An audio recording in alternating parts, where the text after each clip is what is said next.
Hi, I'm Professor George Murrell. I'm going to talk about examining the shoulder. So I think one of the helpful things to think about when you're examining the shoulder are the major conditions that can occur.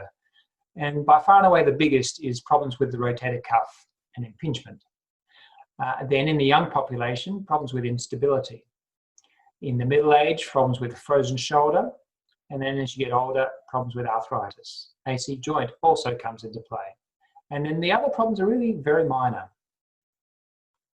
So turning to instability. So by far and away the most useful aspect of instability is a good history. The patient will tell you if they've dislocated their shoulder. So classically, the most common dislocation is a traumatic anterior dislocation, where the shoulder is abducted and externally rotated.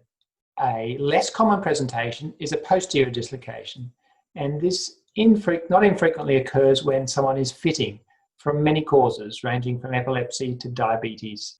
And then, of course, there's a group of young, often female, often athletes who have multi-directional instability. They have loose ligaments, and therefore the shoulder can come out in all sorts of planes.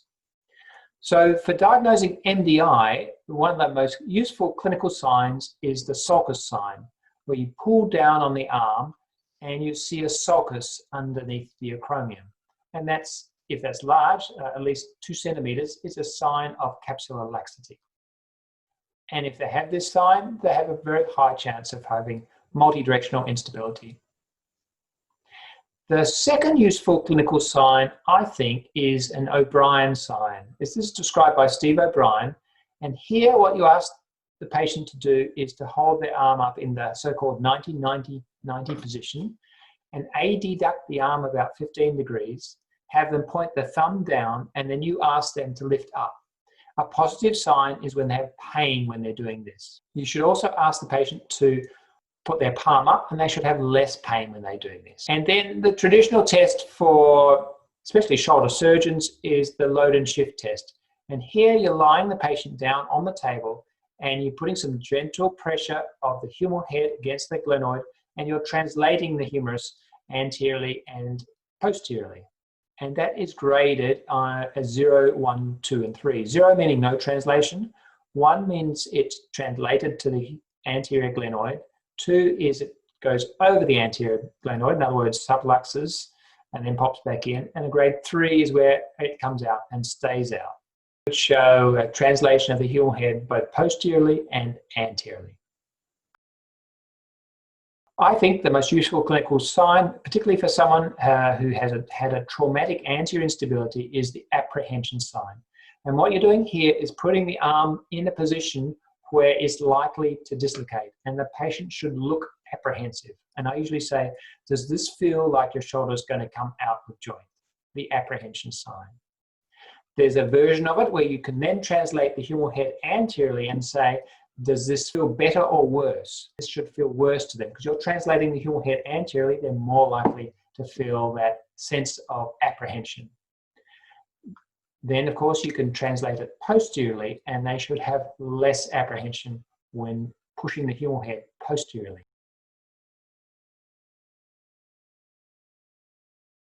So we've done studies showing that the eye is just as good as using a goniometer or Polaroid for assessing shoulder range of motion. I personally believe it's most useful just to do passive range of motion, because active really doesn't help you too much. And here's an illustration of a lady with a very frozen shoulder. You can see she's got very little passive range of motion in all ranges of motion, but probably most obviously here in external rotation. Now, if they are restricted in range of motion, especially external rotation, then they either have one of two things, arthritis or a frozen shoulder. And of course, the best way to differentiate the two is to do an X-ray, which will show arthritis. Now, frozen shoulder or idiopathic adhesive capsulitis classically occurs in 40 to 60-year-olds. It's more common in women than men, and it's more common in the left shoulder than the right, the ratio being 1.3 to 1. And when you look inside a frozen shoulder, you can see the capsule is very red and very thick, doesn't accept much fluid, and under microscopy, again, lots of small blood vessels, lots of thickened, fibrotic, and with lots of little nerves running with those blood vessels. And hence, that's why they get this pain in the shoulder, especially when they reach for something suddenly, they feel a shooting pain in the shoulder. Okay, turning to the rotator cuff. As you know, it's a set of tendons that surrounds the humeral head, holds it in the socket. Its main function is to hold the humeral head in the socket. When it malfunctions, the deltoid, big muscle on the outside, pulls the humeral head upwards, and you get proximal humeral head migration. And classically, pain with overhead activities and pain at night. Clearly, rotator cuff dysfunction goes up with age. This is data from my own practice. The older the patient is when they come in, the more likely they are to have cuff tear. Some while back, we were interested to determine which clinical tests were the most predictive of a rotator cuff tear. This was published in The Lancet in 2001, a study done with Judy Walton. So we evaluated 400 patients with shoulder disability sufficient to warrant arthroscopic examination. Prior to this scope, they were all given a standard systematic examination of the shoulder consisting of 23 clinical tests.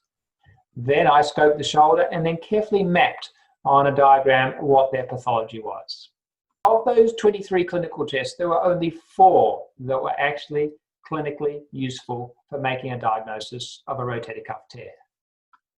The first was the drop arm sign. Now, this was a test my students kept telling me about, but I kept saying, it's a waste of time, useless. But as it turns out, they were right. I was wrong. It is a very useful clinical sign if it's there. So the drop arm sign consists, this is a negative drop arm sign. Gradually bring it down.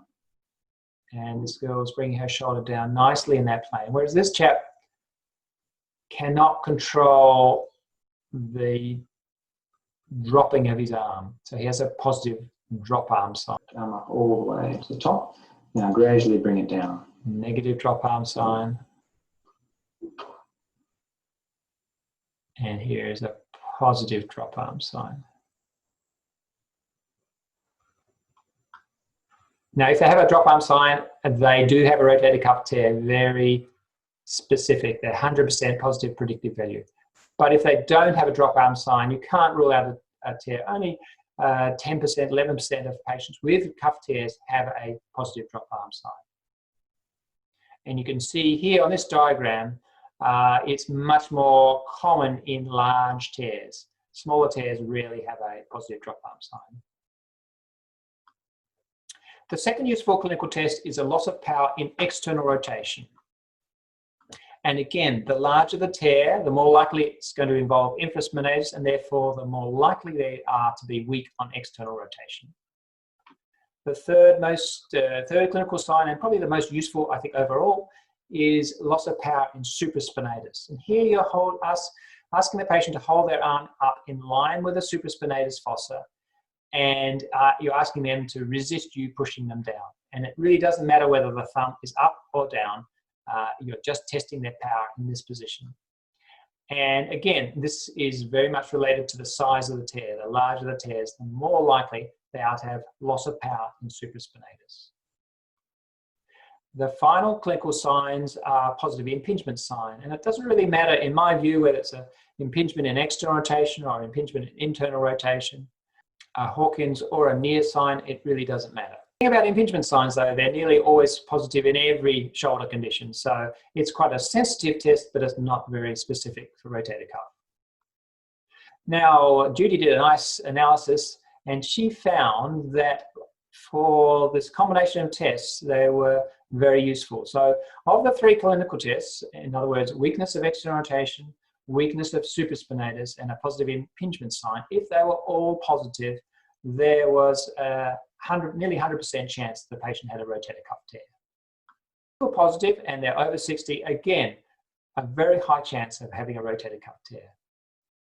Now, if 1 is positive or 2 is positive and they're under 60, then it's a bit indeterminate and you probably need some further imaging. But most importantly, especially for general practitioners, if none are positive, they do not have a rotator cuff tear. You can rule out a rotator cuff just from these clinical signs. And lastly, one I haven't really covered yet, but if they have weakness in push-off, it's possible that they have a subscapularis tear, which is an important tear in a younger person who has a traumatic event. So to summarize, I think it's useful to rule out a loss of range of motion, and especially in external rotation. And if they have a loss of external rotation, then you've got to think about a frozen shoulder. Those three clinical tests, weakness of external rotation, weakness of supraspinatus, and a positive impingement sign, are very useful for picking up or ruling out a rotator cuff tear. The O'Brien sign is very useful for ruling in or ruling out a superior labral tear, and a modified O'Brien or Simon Bell's test, where instead of asking them to push up towards the ceiling, you ask them to push up to the corner of the room near their opposite shoulder. And if that is positive, it's quite sensitive for AC joint pain. For instability, as I said, apprehension is the most helpful for traumatic anterior instability. So lastly, I'd like to leave you with an exam, particularly directed at general practitioners, where you can rule in or rule out the major conditions in the shoulder in 45 seconds. So it begins by palpating the AC joint.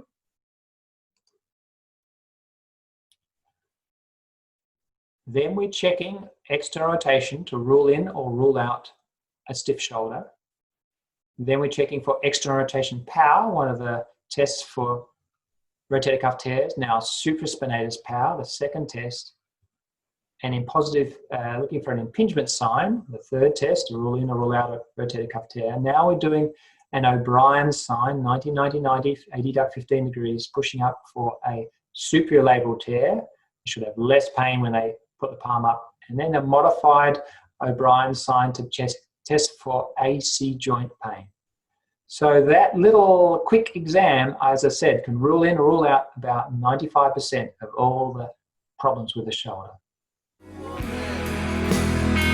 So I hope this brief talk can help you understand the shoulder and understanding which clinical tests are most useful for diagnosing the major problems that can occur in the shoulder, and ideally help you make a diagnosis or a presumptive diagnosis in a very short period of time.